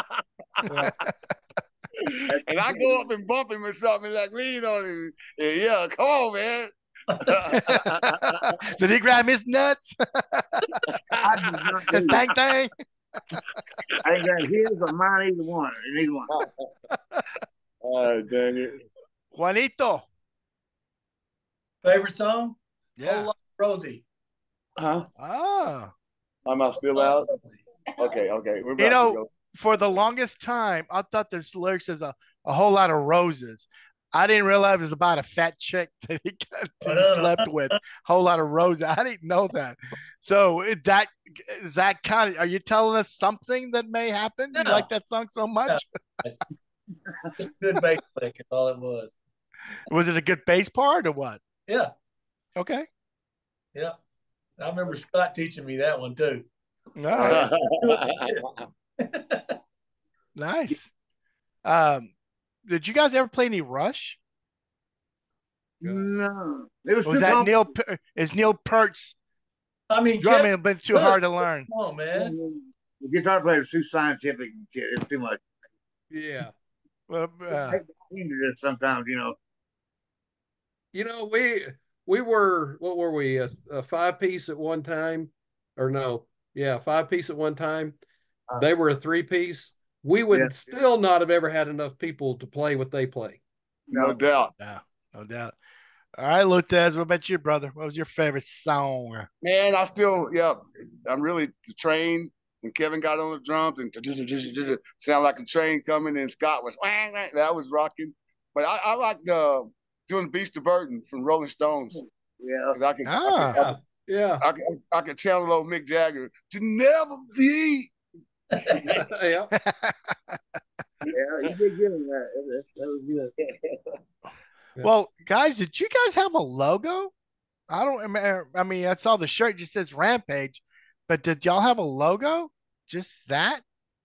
Yeah, I don't think we never came up with a logo that I know of. Just that picture of us in the shorts, album cover, that's enough. And the tube box. Yeah, that's it right there. Kevin's got panties on or something, it looks like.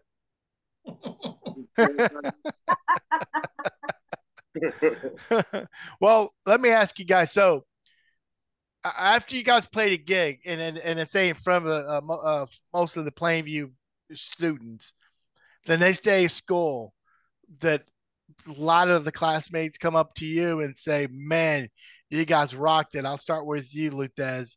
Anybody from your class or other classes says, "Yeah, we saw you guys play," and yeah, there's quite a few. One of the things that stand out to me was when we did the 8th grade thing. I think Sin Hip Hill and a couple of those girls, Marlita Riggins, or a few of them came up and said, "Y'all, man, y'all are good. You know, y'all be rocking. I ain't never listened to rock and roll, but y'all did good." So yeah, but yeah, we got it all the time because we rock, dude. What about you, Kevin? All my friends were in the country, so they could care less what I was playing. I don't think I was going to ask you that because Brent and all those guys. How'd you get in the rock from hanging out with your country boys? I was a closet rocker. Kind of like the lead singer for Judas Priest. Yeah, well, okay, you didn't have to go there. No, I just, it's like at the time it was definitely like personality disorder. I didn't know which way. I didn't know whether I wanted to go country or go. I will say that those 2 weeks that I was playing with that country, I was like, this is not for me. But at the time, you listen to, there was like the Oak Ridge Boys and Statler's and all, there was a lot of starting to be a lot more progressive country. And yeah, I could see myself going possibly that way. But yet, when, well, you said Rush, okay, 1981, February of 1981 was when Tom Sawyer was released. That changed me right there. I mean, it was like, oh, rock and roll all the way. That just, so it's kind of like that made my personality then. It's like I knew, and then at the time it was also bands, well, Aerosmith and Styx. Oh, by the way, did you see my nice Stick? I was real big into Styx, and there was a lot of good rock bands. I mean, they were rock and roll, even Journey, and I mean, it was just that Van Halen and Kiss, and I mean, it was just, so I kind of started thinking, no, I'm going to be a rocker, and then went to college and got into rock there, and just that's kind of even now. Okay, guys. Well, all right, Scott, I can already kind of figure, since you said, Judas Priest and some of those harder ones, what are you listening to now? Metallica and, Slayer, all that crap. All the devil music is all. I know. Okay. So, what happened to the Christian, Luthez? You haven't asked me yet. Okay, but wait. Okay, so Scott, are you into like 3 Days Grace, Disturbed, Tool? Are you in bands like that? Yeah. Oh yeah. Okay. So, okay, now Luthez, I'm going to take over the show. Sorry, Flo. No, it's okay. So Luthez, Lisa's going to be gone for 3 weeks to Chile. I may need a replacement for that for this month. So okay. You're hired, Kevin. I got the hair. So, Luthez, what are you listening to? Oh man, I'm listening to a little bit of everything from R&B to some jazz to even gospel, really. So yeah, but my favorite's got to be some jazz or some smooth jazz. A lot of Sade, Seal. But I listen to Metallica and so I listen to everything. I really do. On my radio station, it's just everything. It's my CDs, everything. Just whatever I feel like at the time. Yeah. John, what about you? I'm still into the classic rock, man. All the good classic stuff, except when I'm flying, I usually listen to George Strait radio on Pandora when I'm flying. Why? Yeah, because it's just soft, It doesn't get me riled. Tries to put you to sleep. No, I love George. I mean, he's my number one country guy, he's the king. Oh, yeah. But I mean, that could put you to sleep. That does put me to sleep occasionally. Oh shit. He's in the air. That's good. That's why they call it autopilot. Yeah, so did you guys ever get into 90s rock, like Rage Against the Machine? Yeah. Those guys are awesome. Yeah. A little bit. I played a little bit of that, a couple of songs. What about Metallica? Yeah. Well, yeah, Scott mentioned Metallica. Yep. Oh, yeah, always Metallica. All right, let me ask you, John, what was your last rock concert you went to? Mine? Yes. Leonard Skinner. When? About 4 months ago in Las Vegas. Well, didn't they lose their last member last year? So who were you watching? Huh? So who were you watching? They were freaking good. No, that's a story. We were at a friend's house at a swimming pool, and they were like, "We're going to see Leonard Skinner." And I'm like, "Did the last remaining member just die like weeks ago?" Yeah, and my girlfriend goes, "So who are you gonna go watch?" If they're all dead. Our hair was the original member, but he's funny. His head looks like Luthez's head. Long hair in the back. Yeah, Ricky Medlock. Huh? Ricky Medlock. Oh, dude, he was wailing. Yeah, he's good.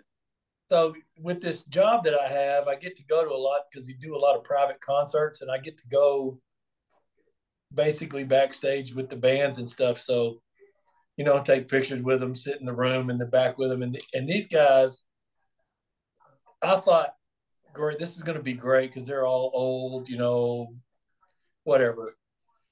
And it's not going to be real Leonard Skinner, but they were really good. They rocked the house. Yeah, he's one that had Blackfoot, Yeah. Oh, nice. I love Blackfoot. Yeah. Yeah. We saw him at the House of Blues in Vegas. Nice. Yeah.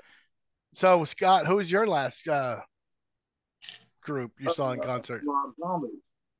Rob Zombie. Damn. Oh, wow. I used to love Rob Zombie. Yeah, it's good. Got some good beats to it, with death breathed into it or something. I don't know. It just really had. I quit listening to that stuff, but to listen to Rob Zombie because it was like really good beats and stuff. I don't know. I still like that stuff. Nice. Kevin?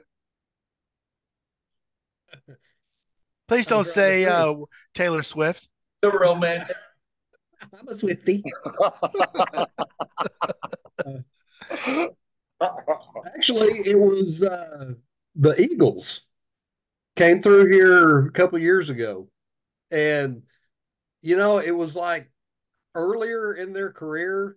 I would not have wasted the time to go see them. I mean, love their music, but as far as a show, nah, But now with all the videos and the lighting and the lasers and all that kind of stuff, I mean, they put on a hell of a show. It's one of those that I'm glad I got to see, before they all got old and died. But yeah, it was a great show. Nice. Luthez? Man, the last rock concert I can't remember, but concert period, because probably. No, it was Metallica in Dallas was the last rock concert. But Sade and NDRE was the last really good concert that I was at here in Dallas at the American Airlines. Well, I watched Peter Frampton last 2 years ago, 3. Yeah. And Jason Bonham, his band, they played a lot of Led Zeppelin. music. So, Lisa, who was your last? Last rock concert I went to was Foo Fighters.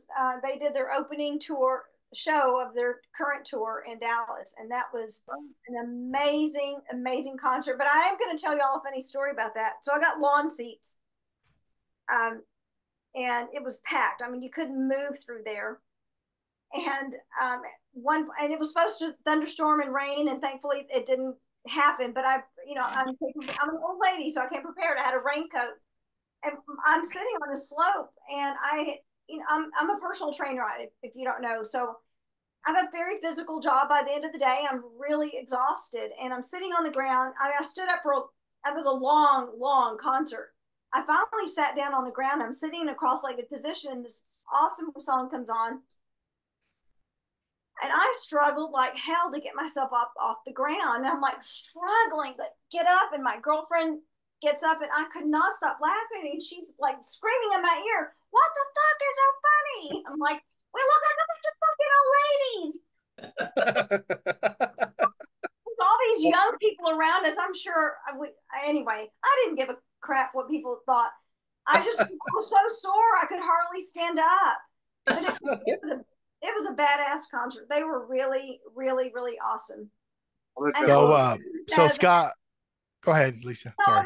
I love music, so I was going to share a quote with you guys, and I saved it for this. I follow this page on Facebook called Classic Rock, and today's quote that popped up was, "Two things make life worth living: love and music." Love And it. music stirs the soul, and I listen to every genre. Dallas has a public radio station called KXT 91.7, and they're always introducing really cool bands and artists from all over the world, including North Texas band and North Texas artists of every genre. And so I have, learned about bands that I would never have learned about if I listened to mainstream radio. And I love all genres of music. Probably my least favorite is country, but I'm married to somebody who's turned me on to John Prine, and I would have never listened to John Prine. He's got some quirky songs, but music stirs the soul in whatever genre moves you, and it brings people together. And I think music is a great equalizer. What station is that? It's 91.7 KXT. You got to check it out. I listen to it. It's great. Yeah, it is. Yeah. So it's part of public radio. It's part of KERA and NPR. It's all the public stations, and it's an amazing station. I've learned. I found out about the Black Pumas, who were out of Austin. That's one of my favorite groups, the Black Pumas. Now they're an amazing, amazing band. They are a wonderful band to see in concert. Talk about a groove band. You cannot stop moving when they're playing. Well, they got to be black. Yeah, they're black. They got to sing a song called "Colors," though. Talking about all my favorite colors, my sisters and my brothers. Yeah. They have people from every ethnicity in their band. It's a multinational band out of Austin, and they're phenomenal. They're bad. They're real bad. That's cool. Well, Kevin, Neil Peart or John Bonham? Oh, Neil. Oh yeah, all the way, Neil. Well, let's talk about this. Who was your influence? Was it Neil Peart? I mean, who did you look up to in the rock world back in the 80s? Yeah, Neil. I mean, it was their the first concert that I ever went to. My sister she took me because she had to babysit me. She went to WT, and they played in Amarillo, and they were still doing their 2112 tour. And oh my gosh, it was incredible. I mean, Neil was just, again, he was a drum god, and then, like I said, tell me, is there anybody on this panel that does not do the rock solo during Tom Sawyer? Oh, I mean, it's just when that came out, it's just yeah. Now, granted, Bonham, I just today driving home, there was some Zeppelin that was playing, and I mean, there's no doubt that guy was incredible. 60s, 70s. I mean, he was incredible, and his drumming still holds up today, even with a lot of these new young drummers. I mean, single footed, he could drum with just as fast as a lot of these guys can with 2 feet, but he definitely was incredible. Um, but I mean, you know, technically and musicianally, if that's a word, I mean, he played everything, drums, keyboards, bells. I mean, he was a fully rounded musician. And he And wrote lyrics also. yeah, I mean, he was just incredible. It's like I said, he could do it all. So yeah, he's definitely somebody that I would put right there at the top. Cool. Scott, what about you? I mean, who was your idol back then when we were in high school? Guitar wise or what? Well, it doesn't matter. I mean, Eddie Van Halen, when he came out, he changed everything. That made anybody that was playing like Ted Nugent, they didn't have shit on Eddie Van Halen. He was just so yeah, him and then like John Bonham's son, Jason? huh? Jason? Yeah, there's a video of Kashmir where it's Led Zeppelin, but he's playing the drums, here kind of recently, at some place. But he plays the drums better than his dad did on that video. I mean, he plays real hard and like just really. So yeah, if you get a chance to watch that, it's a live deal of Kashmir. I forgot what they're playing, but the video itself is real colorful. It's good. It's good. Well, speaking of videos, there's also one with Hart when the Kennedy Center Awards, I guess, and the Zeppelin guys were on top of watching Hart do a redemption of Stairway to Heaven, and it even made Robert Plant tear up, and maybe what's the guitarist's name? Page. I think those guys were just they loved them. I mean, it was a great song. Yeah. John, who'd you look up to, man? Man, back then it was probably Boston. Yes. Oh yeah. Yes. I yes. mean, with the keyboard stuff, and I think what did it for me was we went to see Boston at the Coliseum in Lubbock. It's my first concert in '78. And the guy came down on the organ from the ceiling. Tom Schultz? From the ceiling. Mm-hmm. In the fog with the big cape.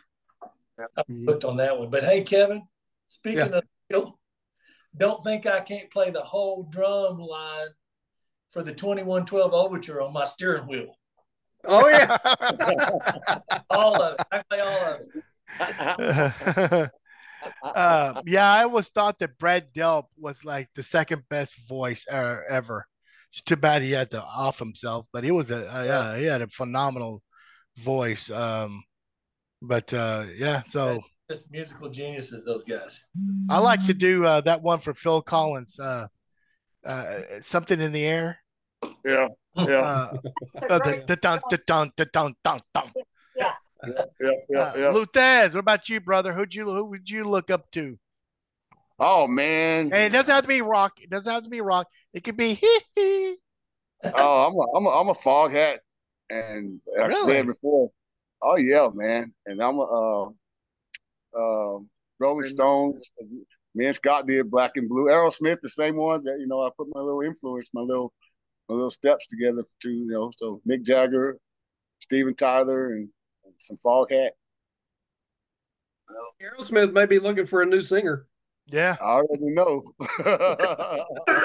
I already know. I can't do it. Michael, who did you like? What rock? I liked Aerosmith. I mean, those guys did it for me. I mean, I liked it all. I mean,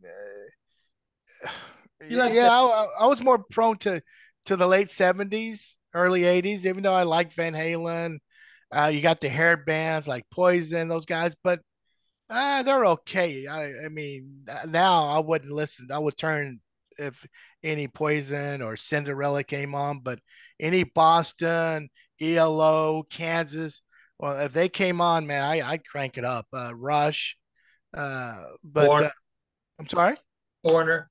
Foreigner, absolutely, Warner yeah. for sure. Those, hell, I heard one song today. It was, who was it? Um, Fantasy by I haven't heard Aldo that. Nova. Aldo Nova, Oh, yeah. oh, I was like, what the hell? So Wow. yeah, I listened. I have Sirius, so I always listen to. I mean, I'm Luke does, uh, classic rock, country, hip hop, new wave. I like the Cure. I like Tony Yeah. and Tails. I mean, I like it all, and jazz. I like everything. I I left like that I new left song. Hold on, I like that new song by Shabuzi. Bar song Tipsy. I yeah. cranked the shit out of that damn song, Oh man. right, my. right. Oh, I had growing up, I had uncles that were like, 5 to 8 years older than me, so I listened to their music. And I think I was 12, and my first 8 track was Nazareth, Hair of the Dog. Oh Yeah. shit. I Yeah. All right. love that. what Yeah, about the Doobie? Yeah. Doobie That Brothers. was Yeah, those guys were movies are awesome. rocking. That They, I was gonna. I left out two that just marred my mind, my memory back in the day because I rode from Plainview to Dallas with Scott's mom and dad. Me and Scott in the back seat and his sister, Shelly, and we came out here to Six Flags, and we listened to Bob Seger and Rod Stewart Oh yeah. whole way. So I know every single song because that's what Danny and Molly liked. So and I'm still a Rod Stewart and a Bob Seger. When I do my karaoke and stuff, I do Rod Stewart and Bob Seger. hey, Luthez, hey, wait, Luthez. Pat Travers, boom, boom, out go the lights. Hell Yes, yeah. sir. Yes, sir. Yes, sir. Hell yeah. You Yeah. guys And of, remember at Coronado, they had the jukebox in the cafeteria? Yeah. Yeah.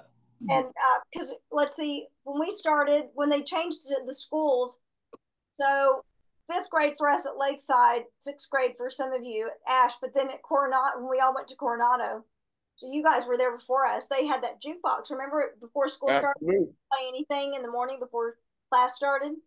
And Yep. that's where I Yep. first heard Rod Stewart on that Oh juke. yeah. Yeah, Yeah. like who is I that? bet you Luther sing if you think I'm sexy, right? And I bet you listens to that song about Right Said Fred. Mom, too sexy for my shirt. Too sexy. Come on, Luthez. You know you sing that. I can do it, baby. Hey, I can do it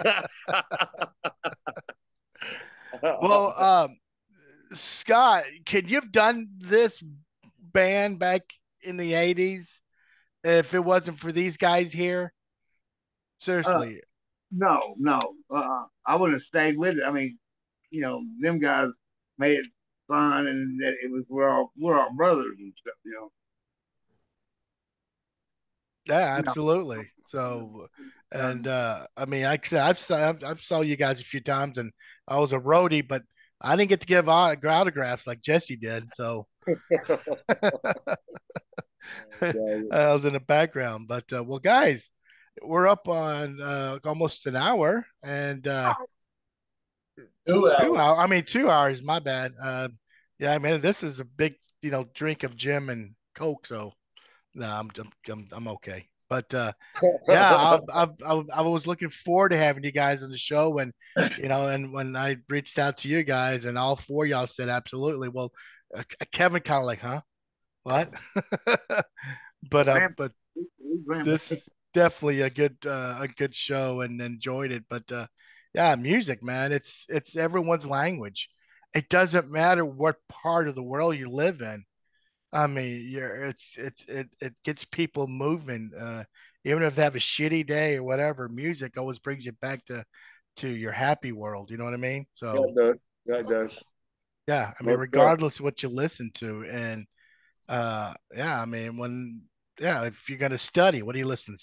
You listen to music or most deaf, most deaf. exactly, but Got to have it. Got to have it. absolutely. Well, let me, well, Lisa, what other questions can we ask him before we go for the parting words? Looking at the questions, Battle of the Bands. That's that one in Crest, correct? You guys Yeah. won that one. Were you guys in any others? Not contest. And how many other bands were they? One other? No, I'm just kidding. Actually, the system was there. Ah, Yeah, Yeah, they was, wasn't yeah.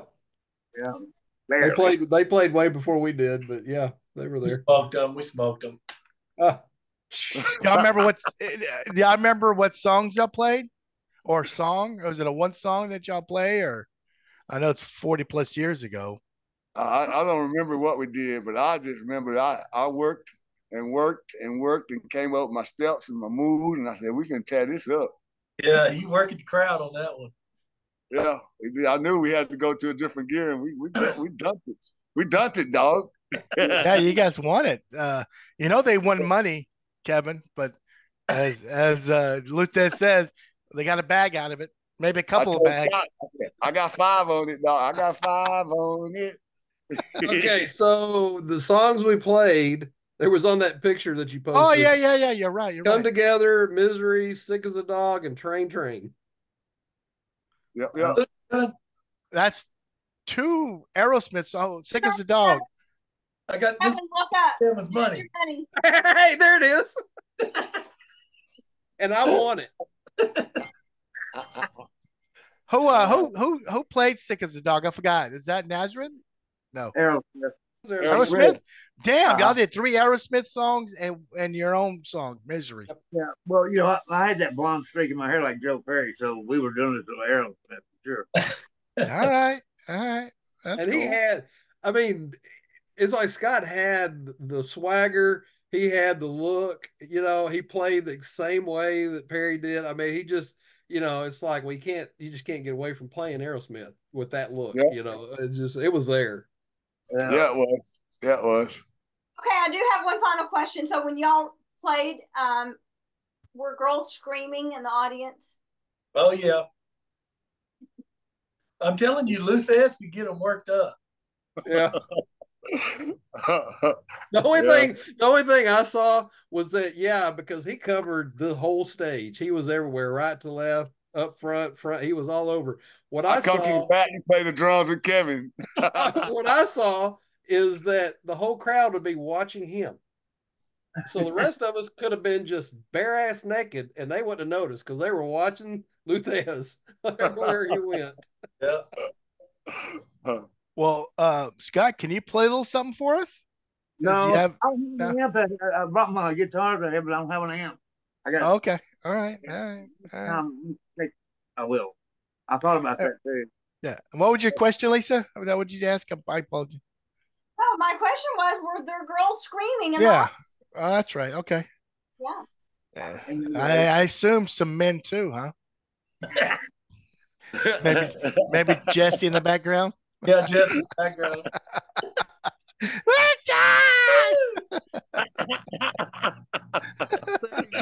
All right, let me ask talk you. Shit. I know. Did y'all have any haters? Haters? Besides the system? Yeah. No. I don't know. Did we? I don't think so. Who could hate us? That's right. That's true. We were all young studs, dog. We was young studs. That's what we said. That's what we had over the other group. Just we were all young studs, cool studs. That's cool. All right, guys. So let's come up with some parting words. I'm gonna start with John. What? Parting words, brother. Man, it's been good seeing everybody. We got to get together. Yeah. Where you at, Luthez? Where you living? Oh, I'm back in Dallas now. I just got back here about 3 weeks ago. You're in Dallas. Yeah. Or Richardson. I'm about to be in Richardson. Okay. Yeah, that's where I'm going to set up shop. I fly to Madison, so need to hit you up. We can meet up over there. Maybe get Kevin to meet us. He always stands up. I've been waiting. For sure. So I was going to ask John, what did this band mean to you back then? Oh man, it's like they said, it was just so much fun, and you know, Luthez, we were just young studs and thought we were somebody. Great time. We had a great time. Kevin? You know, I was trying to think. You were talking earlier about our parents and all that. I remember the day that I was listening to Van Halen, and I mean, it was just, it was singing to me, man. I mean, the guitars. You had Eddie, Alex. I mean, even David Lee Roth. They harmonized. It was just speaking to me. And I had this ill attempt of trying to get my dad to understand what I was feeling. And, I don't know, I played it 2 or 3 times. It's like, Dad, don't you hear the harmony? And listen to the guitar. It's so great. It's the song was Running with the Devil. So, many years later, I figured out why he didn't grasp my enthusiasm for the music. But it was with these guys, it was a real opportunity to play what I felt, what I wanted to play. I mean, it really, it was a release. I mean, granted, like I, talked about, having to load my drums every day, taking them from school to the practice, doing the country thing. I mean, like I said, it was constant.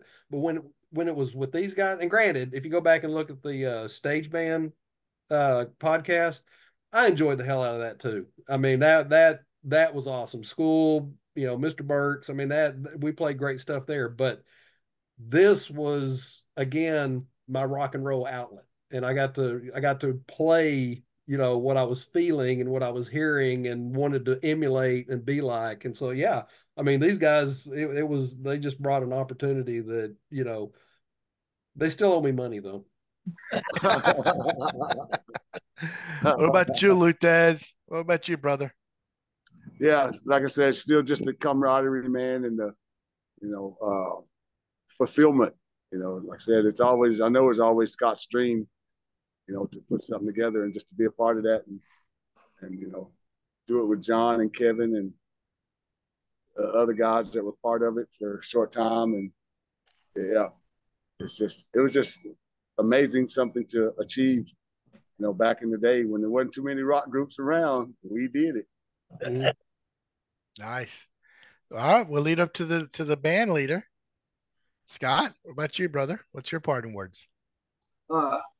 I really enjoyed this. Well, yeah, I was real nervous about it the other day for some reason, but I'm glad I showed up for and like you said, this was my dream back then, and it still is, I just want to play songs, and that's still my thing. Good. It's not near nowadays as it was back then. I mean, as far as like camaraderie and all that stuff. And Libby, I'll call you in a little bit. We'll figure out something. I'll come up there.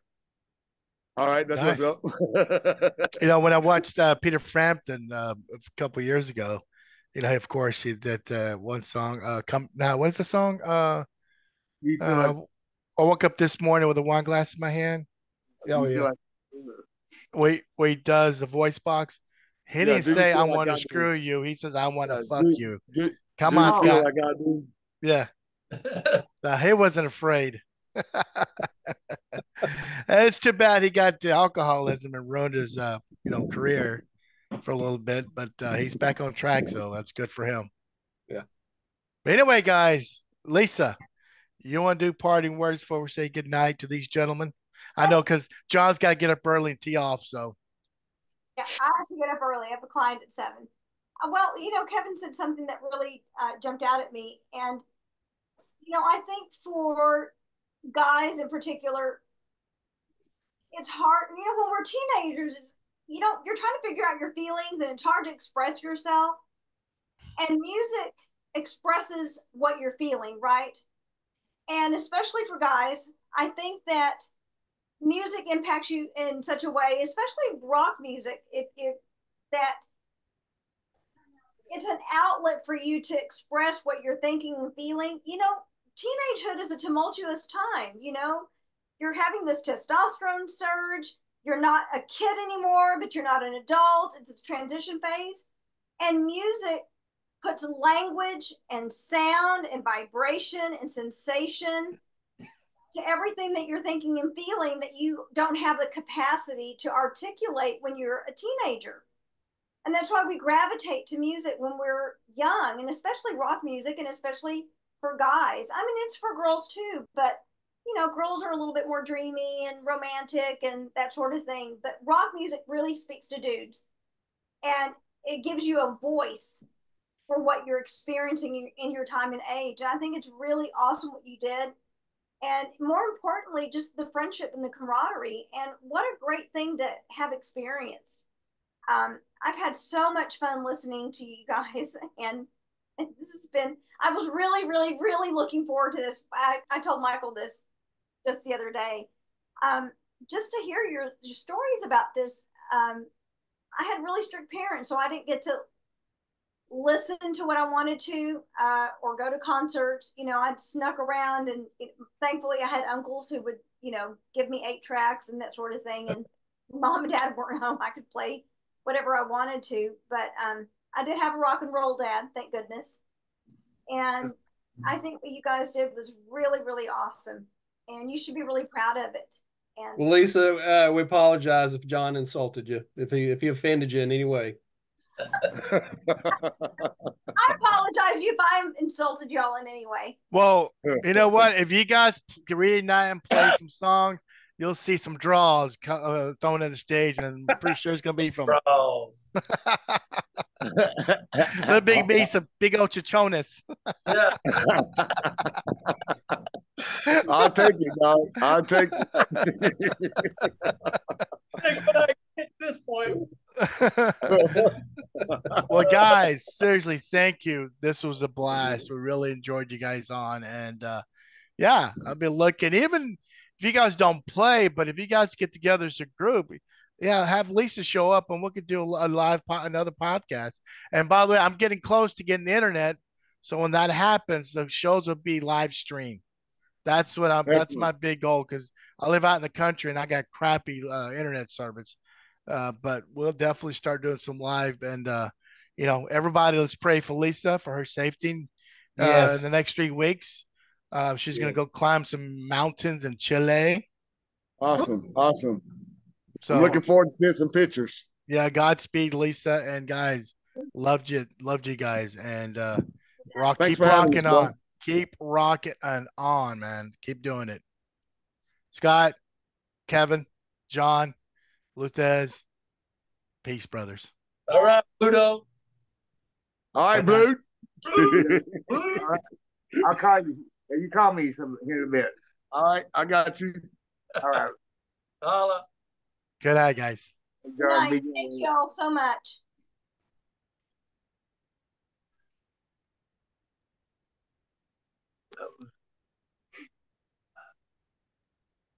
Still on, brother.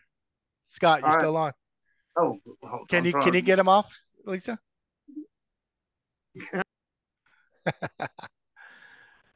That was good. That was really good. Oh my gosh, how fun. My cheeks are so red from smiling. I know, right? That was really cool.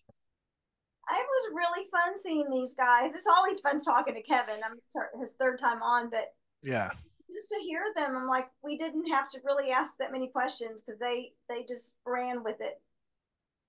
And I think they had a good time sharing those stories and reliving those memories. How fun. I didn't know that you were a roadie for them.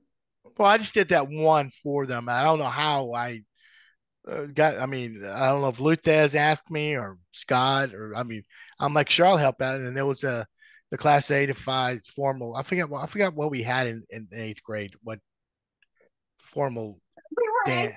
right when that were we? No, we were fresh. We were sophomores, I think. Or maybe it was the seventh grade. I mean, because I remember his class is 85. Because I remember seeing the twins and Christy A Day out there, and but maybe we were Sophomores. freshmen or soft. I don't remember. Yeah, I think we were sophomores. So yeah, because I would have put the guys at juniors, and then Kevin was a senior. Yeah. So yeah, so we were sophomores. Anyway, yeah, it was pretty cool. Thank you for mentioning prayers and stuff. This is a bucket list trip for me, and I've hiked the Andes before, and this isn't going to be as high of altitude, but definitely not a hike for the faint of heart. And I've done a lot of training, and hopefully, it'll all come out okay. You'll do well. You'll do well. Oh, yeah, I'm excited. And then, excited. So guys, again, we're gonna be off for the next 3, maybe 4 weeks. While she's on vacation, I may pop in a couple times, maybe on a Facebook Live thing. I know that Johnny Hill and I forgot who the other person mentioned about Hercule, Hercule, and of course the Goat Man, and just some what you call those urban legend stories from Plainview. So maybe we'll just do something like for like 30 minutes. But anyway, guys, everyone wish Miss Lisa pray for her and Godspeed, and so we can have her back and do the show, because I need her, because she has a Zoom. I have the Zoom. Okay, everyone, thank you for tuning in to this episode. I hope you enjoy it, and we'll see you in a month. Yes. Peace and love, guys. Peace and love.